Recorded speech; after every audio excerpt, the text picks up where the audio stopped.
Маріупольський технічний ліцей. Я там вчилася з 8 по 11 клас, і в нас було таке насичене суспільне життя. У нас був квест постапокаліпсиса. Ми там вдягалися в якесь дрантя, робили станції, і ми бігали по всьому району.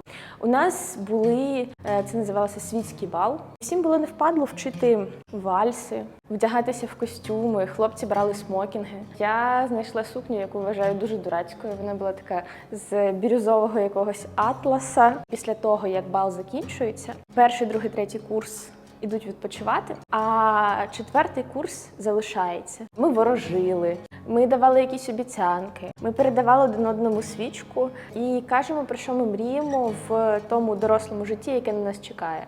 Я побажала не втратити один одного. Зараз в мене є 3 близьких подруг, і це мої однокласниці.